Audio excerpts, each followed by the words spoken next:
दोस्तों एक समय की सुपरस्टार जिनको देखने के लिए लाइनें लगा करती थी, आज खुद वो लाइन में लगी हुई हैं। आयशा टाकिया, जिनका इतना बड़ा नाम था, जिनने कल्ट फ्लेवर की फिल्में दी। साली चलती फिरती कोकेन है, कोकेन।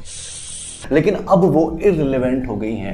आसिम, जिनने गजनी, बोल बच्चन जैसी फिल्में दी, लेकिन अब वो इररिलेवेंट हो गई हैं। तो आखिर इतनी बड़ी सक्सेसफुल एक्ट्रेस जिनका इतना बड़ा नाम था, इतनी हिट फिल्में थी, वो कहां गई? नमस्कार दोस्तों, मेरा नाम है सार्थक और आप सभी देखें इट्स सार टॉक शो। और आज हम बात करने वाले हैं उन एक्ट्रेस की, उन 5 एक्ट्रेस की जिनका करियर बहुत टॉप में था, लेकिन आज की डेट पे वो गायब हो गई हैं, इररिलेवेंट हो गई हैं। दोस्तों आपको ये जानकारी जानने में मजा बहुत आने वाला है, तो यार इस चैनल को सब्सक्राइब करना मत भूलना। आपके लिए इतनी मेहनत कर रहा हूं यार। तो शुरुआत करते हैं नंबर 1 से, जिसका नाम है करिश्मा कपूर। एक समय की बहुत बड़ी 90s की पॉपुलर सुपरस्टार दी करिश्मा कपूर, जिनकी शुरुआती फिल्में तो इतनी अच्छी नहीं थी, बिल्कुल ही फ्लॉप जा रही थी, लेकिन बैक टू बैक फिल्में देने के बाद करिश्मा का करिश्मा चमका, करिश्मा का करिश्मा हुआ भाई। एक समय की हर फिल्म में गोविंदा के साथ बस करिश्मा नजर आ रही थी। इतना बड़ा नाम था कि सब उनकी तारीफ करते थे, बस सब उनके प्यार में डूब गए थे यार। हिट फिल्में बैक टू बैक हिट, हर गोविंदा की फिल्मों में बस करिश्मा। और गोविंदा एक समय के बहुत बड़े सुपरस्टार थे, तो करिश्मा भी सुपरस्टार ही कहलाई ना। इतनी बड़ी सुपरस्टार का इतना बड़ा डाउनफॉल कैसे हुआ? आखिरी फिल्म 2012 में उनकी डेंजरस इश्क नाम से आई। तो ऐसा क्या हुआ कि इनका करियर बिल्कुल डाउनफॉल पे आ गया, बिल्कुल जीरो पे आ गया? तो मैं आपको बताना चाहता हूं कि सन 2002 की बात है, जब करिश्मा कपूर की शादी टूट गई अभिषेक बच्चन के साथ। और उसके बाद जल्दबाजी ने, बहुत जल्दी में 1 साल के अंदर करिश्मा कपूर ने शादी करनी संजय कपूर के साथ। संजय कपूर एक बिजनेसमैन हुआ करते थे। शादी के बाद कट टू 2016 में करिश्मा कपूर ने जब डिवोर्स लिया संजय कपूर के साथ, तब उन्होंने संजय कपूर के ऊपर एलिगेशन लगाए कि संजय कपूर बहुत ही ज्यादा एब्यूसिव थे और उनकी बिल्कुल भी रिलेशनशिप नहीं चल पा रही थी। शादी टोटली अनसक्सेसफुल थी और उसके कारण से वो डिप्रेस थी और बिल्कुल भी अपने आप को शोकेस नहीं कर पा रही थी। इस कारण से उनका करियर पूरी तरीके से डाउन हो गया। मगर now she is back with her movies, जैसे कि मटर मुबारक, और भी रियलिटी शोज में आ रही हैं, नई वेब सीरीज ट्राई कर रही हैं और पूरी तरीके से अपने आप को रिलेवेंट होना चाहती हैं, फिर से बॉलीवुड में नजर आना चाहती हैं। लेकिन भाई आप बताओ, क्या आप करिश्मा कपूर को फिर से देखना चाहते हो या फिर आप किसी नए एक्टर पे दांव लगाना चाहते हो? ये कमेंट आपके लिए, आप कमेंट करके बताओ। हम चलते हैं नेक्स्ट एक्ट्रेस के ऊपर, जिनका नाम है जेनेलिया डिसूजा। जी हां भाई, नेशनल क्रश जेनेलिया डिसूजा। तमिल, तेलुगु, मराठी फिल्मों में इनका बहुत नाम चला करता था यार। एक समय की बहुत बड़ी सुपरस्टार थी जेनेलिया।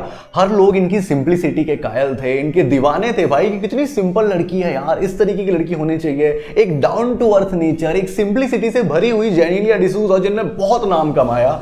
एक तरफ जाने तू या जाने ना जैसी मूवी से बॉलीवुड में भी बहुत नाम कमाया, हर जगह बस उनका नाम था। लेकिन कट टू जब उनकी शादी रितेश देशमुख से हो गई और उन दोनों के बीच में प्यार बहुत ज्यादा हो गया, तो जेनेलिया ने चाहा कि वो अपना टाइम फैमिली को देना चाहती हैं। अपना टाइम को काट कर उन्होंने फैमिली के लिए दिया, अपने बच्चों को एक अच्छी परवरिश देने के लिए उन्होंने बॉलीवुड को बाय बाय बोल दिया। कुछ समय के बाद जब जेनेलिया के बच्चे बड़े हो गए, तब जेनेलिया ने अपना कमबैक किया एज अ डायरेक्टर, और भी मराठी फिल्मों में वो अपने काम कर रही है। लेकिन बता दूं कि जेनेलिया बिल्कुल भी इररिलेवेंट नहीं हुई। जेनेलिया ने बहुत सारी रील्स बनाई जिससे सब उनको देखने के लिए कायल हो गए।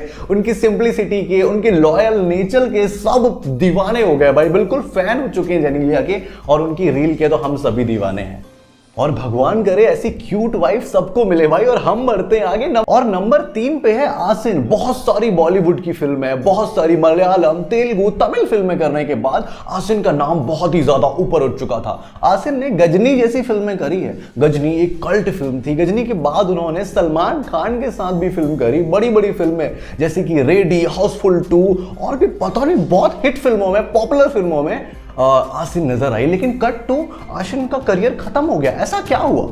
आसिन की लास्ट फिल्म 2015 में आई थी, उसके पहले उसके बाद कुछ भी उसका कोई ठिकाना नहीं है। तो मैं बता दूं आपको कि आसिन ने एक बहुत बड़े बिजनेस टाइकॉन से शादी कर ली, जिनका नाम था राहुल शर्मा, जो कि माइक्रोमैक्स के फाउंडर थे। माइक्रोमैक्स याद है ना आपको, वो फोन, लाइट, माइक्रोमैक्स के फाउंडर से शादी कर ली भाई, वो करोड़पति की करोड़पति बन गई तो उन्होंने बॉलीवुड को टाटा बाय बाय कह दिया और उसके बाद से उन्होंने कोई भी फिल्में नहीं कर रही है, वो अपना टाइम अपनी फैमिली को दे रही हैं। तो उनका ये डिसीजन आपको कैसा लगा, आप मुझे कमेंट करके बताओ। क्या आप आसिन को फिर से देखना चाहते हो? भाई मैं तो उनका दीवाना था यार। अब हम जाते हैं नंबर 4 की तरफ, जिनका नाम है तनुश्री दत्ता। याद आया या फिर हिलाऊं दिमाग की बत्ती? याद आया? आशिक बनाया। जी हाँ दोस्तों, इमरान हाशमी के साथ जो फिल्में आया करती थी उसमें तनुश्री दत्ता हुआ करती थी, जिनकी फिल्मों को देखने के लिए हमें कम्बल के नीचे जाना पड़ता था। याद है कि नहीं? तो भाई एक तरीके की हिट फिल्में देने वाली तनुश्री दत्ता जो हर फिल्मों में नजर आ रही थी, वो एकदम से गायब हो गई, इररिलेवेंट हो गई। तो ऐसा क्या हुआ भाई तनुश्री दत्ता के साथ? कहां चले गई? वो तो बता दूं कि 2015 में जब मी टू मूवमेंट की बाढ़ आई हुई थी, हर लोग मी टू मूवमेंट के बारे में बात कर रहे थे, अपने इंसिडेंट, अपने साथ हुए हरासमेंट के बारे में बता रही थी, तब तनुश्री दत्ता ने भी अपना मुंह खोला और किनके खिलाफ खोला? वो नाम था नाना पाटेकर। जी हाँ दोस्तों, नाना पाटेकर के खिलाफ उन्होंने बोला कि मीटू मूवमेंट में नाना पाटेकर ने मुझे हरास्ट किया है। एक फिल्म आई थी हॉर्न ओके प्लीज, जिसमें नाना पाटेकर और तनुश्री दत्ता थी। तब नाना पाटेकर ने किसी सॉन्ग के दौरान तनुश्री दत्ता को गलत जगह पे टच किया, ऐसा तनुश्री दत्ता ने बोला, जिसके एलिगेशन तनुश्री ने नाना पाटेकर के ऊपर लगा। जब इसकी इन्वेस्टिगेशन हुई, जांच पड़ताल हुई, तो ये खबर नाना पाटेकर ने टोटली डिनाई कर दी और जब पुलिस ने भी इसकी तहकीकात करी तो ये बात का कोई डिसीजन नहीं आया, फाइनल डिसीजन नहीं आ पाया, सब रफा दफा हो गई। और उन्होंने विवेक अग्निहोत्री के ऊपर भी नाम लगाया था कि मीटू मूवमेंट का ये भी इन्होंने मुझे गलत टच किया। जब कोई भी डिसीजन नहीं आया तो उन्होंने ये बॉलीवुड को छोड़ के यूएस जाना सही समझा और उन्हें सब कुछ छोड़कर अपनी फैमिली के साथ यूएस चले गई और अब वो वहीं रहती हैं। लेकिन अभी बीच में उन्होंने एक पोस्ट करी थी कि मैं वापस इंडिया आ रही हूँ और वापस फिल्मों में काम करूंगी बिकॉज आई लव बॉलीवुड। अब भाई क्या कहूँगा भाई इसको, मतलब एक पब्लिसिटी स्टंट था कि सच में कुछ ऐसा हुआ था? आई डोंट नो, आप कमेंट करके बताओ आपको क्या लगता है कि तनुश्री दत्ता वापस अपनी रिलेवेंट के लिए आई थी या फिर सच में कुछ ऐसा हुआ होगा। अब हम बात करते हैं नंबर 1 की, जिसके बारे में आप इतने देर से सोच रहे हैं, यानी कि नंबर 5 आयशा टाकिया। भाई आयशा इसके बारे में भाई कौन नहीं जानता, हर रील में बस किसी का चेहरा अगर हम देख रहे हैं तो वो ये है। मतलब भाई एक समय की ना सबकी चहेती हुआ करती थी, हर फिल्मों में बस हम उसको देखना चाहते थे कि भाई ये है यार, ये क्या मतलब यार इस तरीके की थी। शुरुआत उनकी हुई कॉम्प्लेन के ऐड से, जहां पे वो I am a complain girl के नाम से चालू हुई और उन्होंने शाहिद कपूर के साथ वो ऐड किया था। उसके बाद फाल्गुनी पाठक के सॉन्ग चुनर उड़ी उड़ी जाए में वो नजर आई, जहां से सब उनके कायल हो गए, दीवाने हो गए कि भाई ये क्या चीज है यार। और उसके बाद उन्होंने अपना बॉलीवुड डेब्यू किया film Tarzan the wonder car से। याद है ना टार्जन, सबके दिमाग में वो फिल्म तो आई, लेकिन साथ साथ आयशा टाकिया भी आ गई। आयशा टाकिया ने बैक टू बैक बहुत सारी फिल्में दी, लेकिन सब फिल्में फ्लॉप हो रही थी, किसी का अभी कुछ भी ऐसा हो नहीं पा रहा था। लेकिन आयशा टाकिया की परफॉर्मेंस ऑन द टॉप थी, बहुत अच्छी परफॉर्मेंस के साथ आयशा टाकिया ने हर फिल्में दी, लेकिन सब फिल्में फ्लॉप हो गई। लेकिन कट टू जब उनकी फिल्म सलमान खान के साथ आई तो भाई साहब वांटेड, जी हाँ दोस्तों मैं वांटेड की बात कर रहा हूं। इस फिल्म के आने के बाद तो भाई तबाही ही मच गई, उनका करियर पूरी तरीके से सुधर गया, अच्छी फिल्में आने वाली थी। लेकिन कट टू आयशा टाकिया ने सब कुछ छोड़ दिया, वो गायब हो गई। ऐसा क्या हुआ भाई, इतने पीक समय पे वो गायब हो गई, ऐसा क्या हुआ?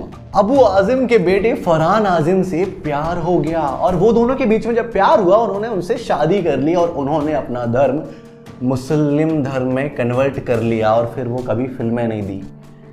नहीं मतलब आई वो बाद में, बहुत सालों बाद वो नजर आई और उनका पूरी तरीके से चेहरा बदल चुका था और उन्होंने प्लास्टिक सर्जरी करा ली थी। अब वो वाली नहीं रह गई थी जो हम टार्जन में, रेडी में, ओ क्या कहते हैं यार, वांटेड में देख रहे थे। अब वो वाली नहीं रह गई थी। अब आयशा टाकिया कुछ और बन चुकी थी।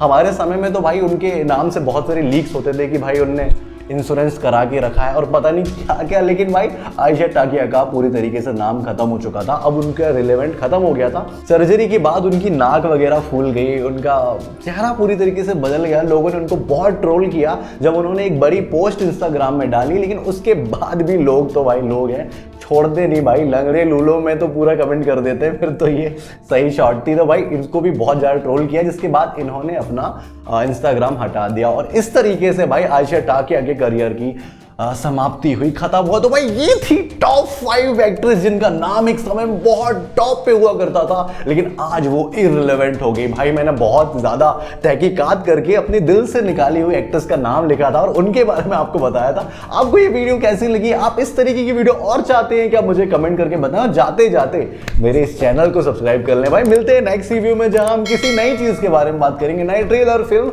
सब कुछ यहां आता है। तो भाई इस चैनल को सब्सक्राइब करो। मिलते हैं नेक्स्ट रिव्यू में, तब तक के लिए